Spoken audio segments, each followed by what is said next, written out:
ได้มาทำงานในที่จังหวัดนนทบุรีเป็นวันที่สองแล้วพี่น้องซึ่งเราประยศก็บ่ได้เคยเข้ามาทำงานในเมืองจักรเทื่อพี่น้องครั้งแรกครั้งแรกที่ได้มาเห็นเนาะถนนที่แบบว่าเป็นซานเมืองเนาะก็ว่าได้เนาะบ่แม่นว่าหัวใจกลางเมืองกรุงเทพได้พี่น้องบ่แม่นเนาะก็เป็นอยู่แบบนอกเมืองแน่เนาะพี่น้องเนาะเบิ่งถนนเนาะเบิ่งเนาะบ่ยอดได้เห็นถนนนี่คือถนนพี่น้องถนนที่แบบว่าเป็นเงินภาษีเนาะพี่น้องเนาะเป็นเงินภาษีบ่แม่นเงินเก็บเด้อพี่น้องเด้อบ่แม่นว่าอยากได้ถนนดีแล้วต้องเก็บเงินใส่บ่มีเนาะนี่คือประเทศไทยเนาะ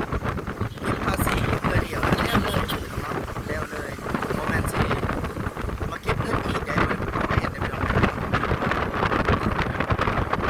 อันนี้เป็นส่วนหนึ่งเนาะเป็นแค่ส่วนหนึ่งของถนนในต่างแบบว่าอยู่ในแถวๆซานเมืองเนาะ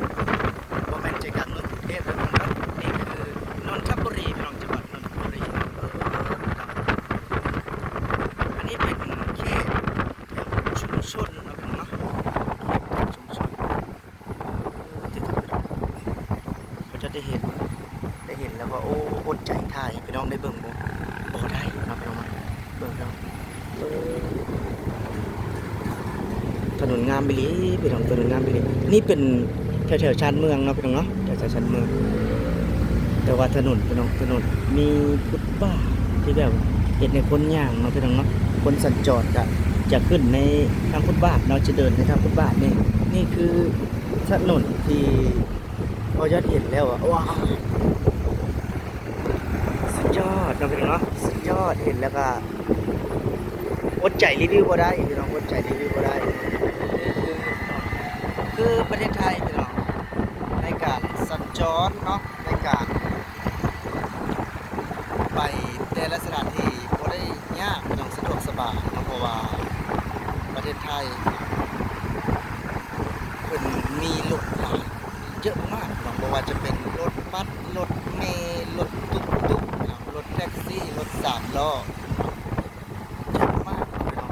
แต่ละที่เนาะพี่น้องเนาะประมาณ500 เมตรเนาะพี่น้องเนาะ600 เมตรก็จะมีอันนี้พี่น้องบ่ถึงไม่ซ้ำไปนะมีสถานที่รถเนาะพี่น้องเนาะสถานที่แบบว่าป้ายรถเมล์ว่าซั่นๆแบบว่าป้ายรถเมล์ทุกๆสถานแบบว่าไปสัก500 เมตร600 เมตร300 เมตรพี่น้องจะมีเนาะจะมีนี่คือถนนในประเทศไทยนะพี่น้องเนาะถนนในประเทศไทยทุกๆ400-500 เมตรมันก็จะมีบ่แม่นมีทางเดียวมันจะมี2ทางเลยเพราะว่าจะเป็นทางซ้ายทางขวามันก็จะมี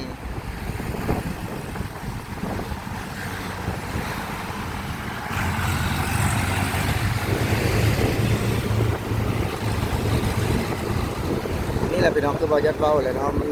เห็นได้ถึงความแตกต่างความล้ำหน้าความล้ำสมัยเลยอดใจบ่ได้ที่จะรีวิวที่จะถ่ายให้เบิ่งนะพี่น้องสะพานลอยพี่น้องสะพานลอยอีกเลยพี่น้องเนาะถ้าจะแม่นสะพานลอยอีกจุดนึงอีกสะพานลอยประเทศไทยเด้อพี่น้องเด้อประเทศไทยนี่บ่ได้แม่นว่าถ่ายอยู่ในตัวเมืองได้พี่น้องเนาะบ่ได้แม่นว่าสิถ่ายอยู่ในใจกลางเมืองใหญ่กรุงเทพมหานครนะพ่อแม่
สวยงามของถนนไทยพี่น้องเว้าจังได้ก็บ่มีเบื่อเนาะถ่ายยามใดก็เป็นตา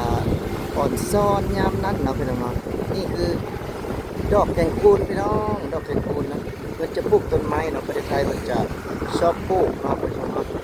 เพิ่นบ่เน้นทำลายเด้บ่เน้นทำลายชอบปลูก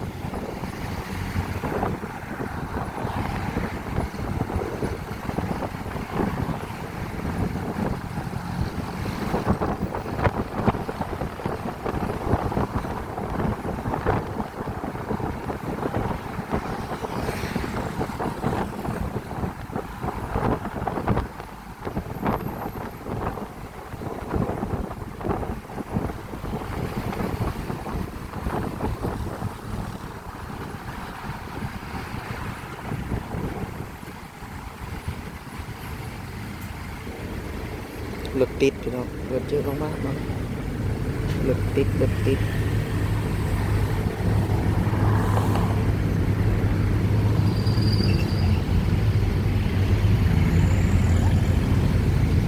รถติดรถติดพี่น้อง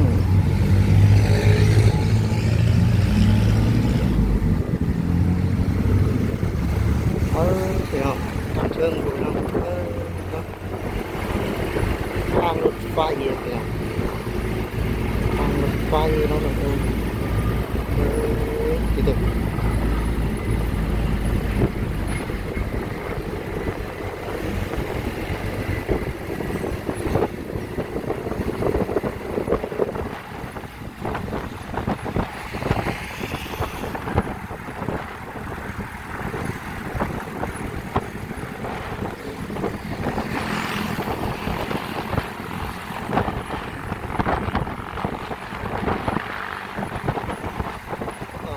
สามเลนข้างละสามหกเลนข้างบนก็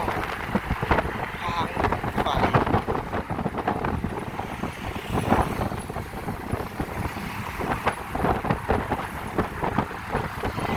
สุดยอดบอกพี่น้อง